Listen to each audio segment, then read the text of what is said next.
Coba bayangin, ada satu negara kecil di Eropa Barat. Luasnya nggak seberapa, penduduknya pun nggak sebanyak negara besar lain.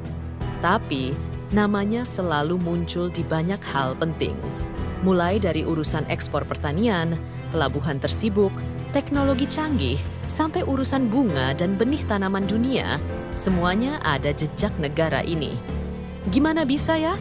Negara kecil tapi auranya sebesar itu. Kayak anak nongkrong, paling pendiam tapi diam-diam punya koneksi kemana-mana. Negara itu adalah Belanda. Jangan keburu mikir ini cuma soal kincir angin dan keju. Di balik gambaran klasik itu, Belanda adalah mesin penggerak ekonomi, teknologi, dan pertanian dunia. Bahkan, sebagian besar dari apa yang lo makan hari ini bisa jadi benihnya berasal dari negara ini. Bukan lebay, tapi emang sekuat itu pengaruhnya. Jadi di video ini, kita bakal bahas tuntas gimana caranya Belanda yang ukurannya kecil bisa jadi negara dengan pengaruh global yang besar. Dan bukan cuma di masa lalu, tapi sampai sekarang, bahkan bisa dibilang makin kuat. Kita bahas dari sisi ekonomi, letak geografis, sejarah teknologinya, sampai ke strategi pertanian dan ekspor mereka. Yuk, langsung masuk. Belanda dikenal sebagai salah satu negara paling padat penduduk di dunia. Bayangin aja, satu wilayah kecil tapi isinya rame kayak stasiun pas jam pulang kerja. Tapi justru disinilah letak keunggulannya.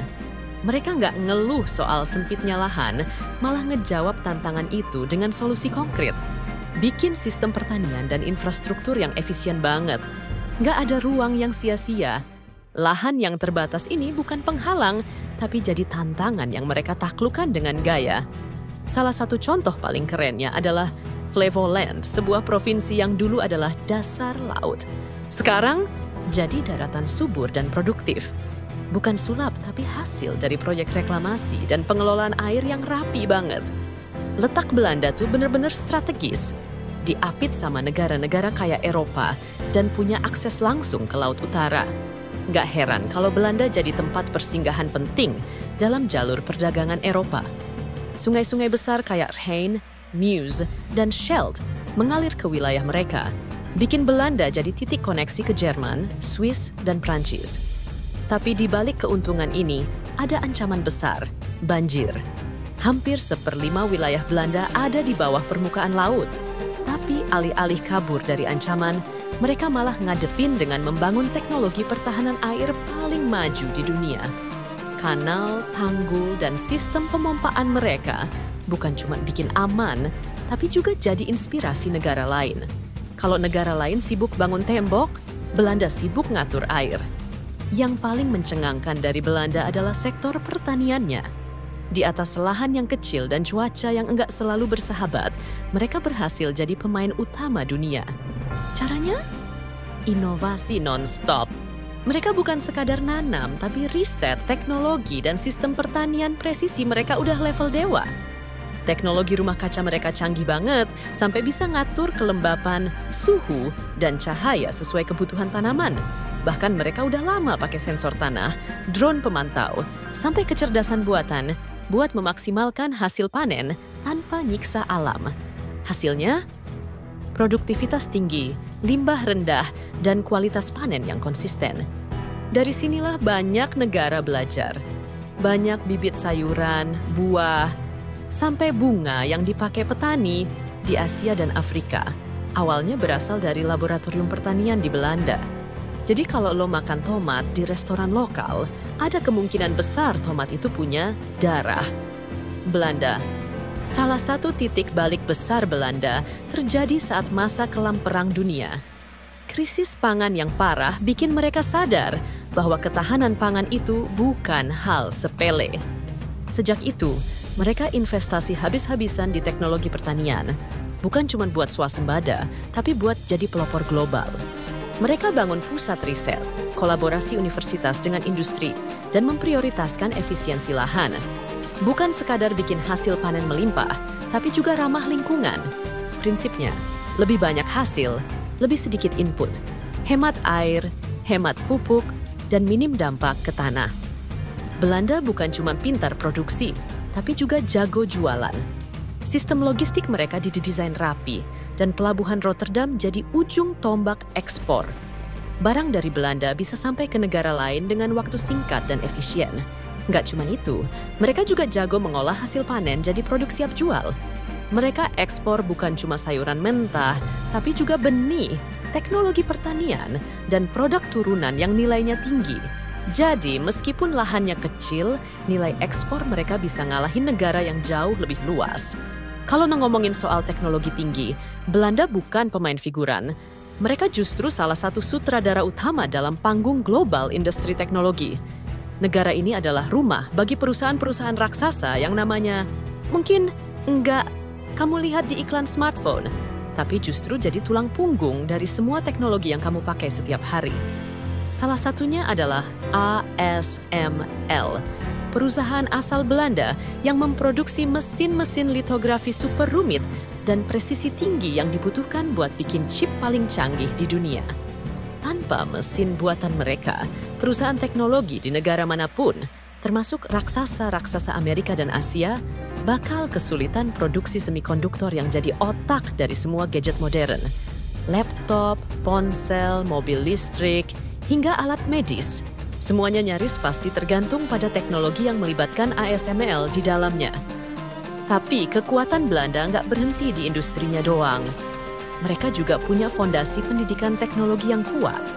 Universitas-universitas mereka, seperti TU Delft dan Eindhoven University of Technology, bukan cuma tempat kuliah biasa.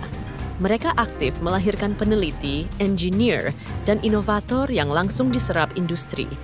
Kolaborasi antara kampus, pusat riset, dan perusahaan swasta di Belanda bukan cuma formalitas, tapi sistem yang emang hidup dan jalan bareng. Mulai dari ide riset di laboratorium sampai pengembangan produk nyata di industri, semua jalurnya saling terhubung dengan lancar. Belanda ngerti bahwa inovasi nggak akan hidup kalau masing-masing sektor kerja sendiri-sendiri.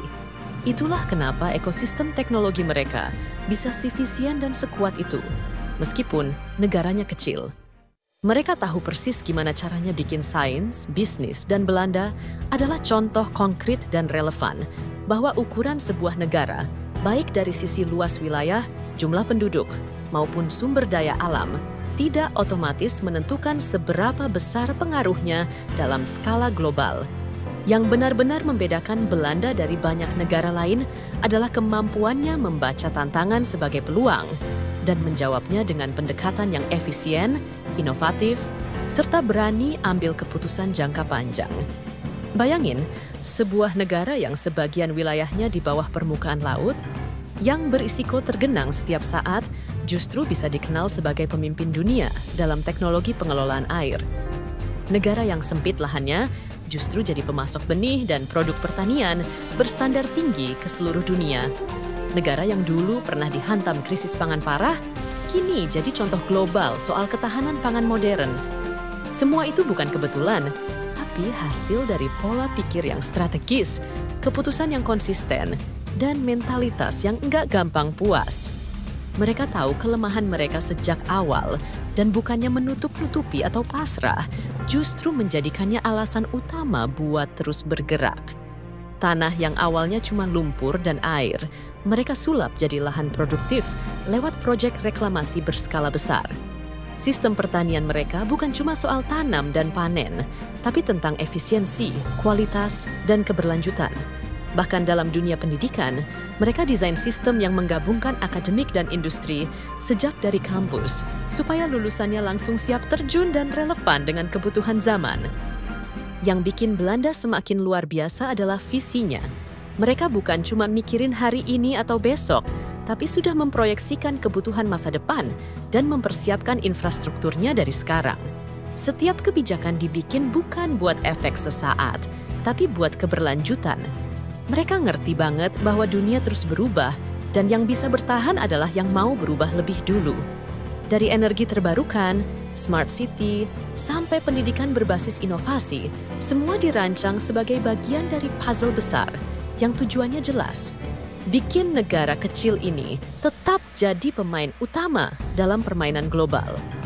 Mereka mungkin kecil di peta, tapi besar dalam keberanian mengambil keputusan. Mereka mungkin sunyi dari sorotan politik internasional, tapi kiprahnya terasa sampai ke dapur, ponsel, dan teknologi yang kita pakai sehari-hari. Dan semua itu lahir bukan dari kebetulan, tapi dari sistem yang dibangun rapi, solid, dan tahan banting untuk puluhan tahun ke depan. Jadi kalau kamu masih mikir negara kecil itu pasti kecil juga pengaruhnya. Belanda udah membuktikan sebaliknya. Mereka bukan negara besar dalam ukuran, tapi besar dalam strategi. Dunia boleh berubah cepat, tapi Belanda selalu punya cara buat lari lebih dulu.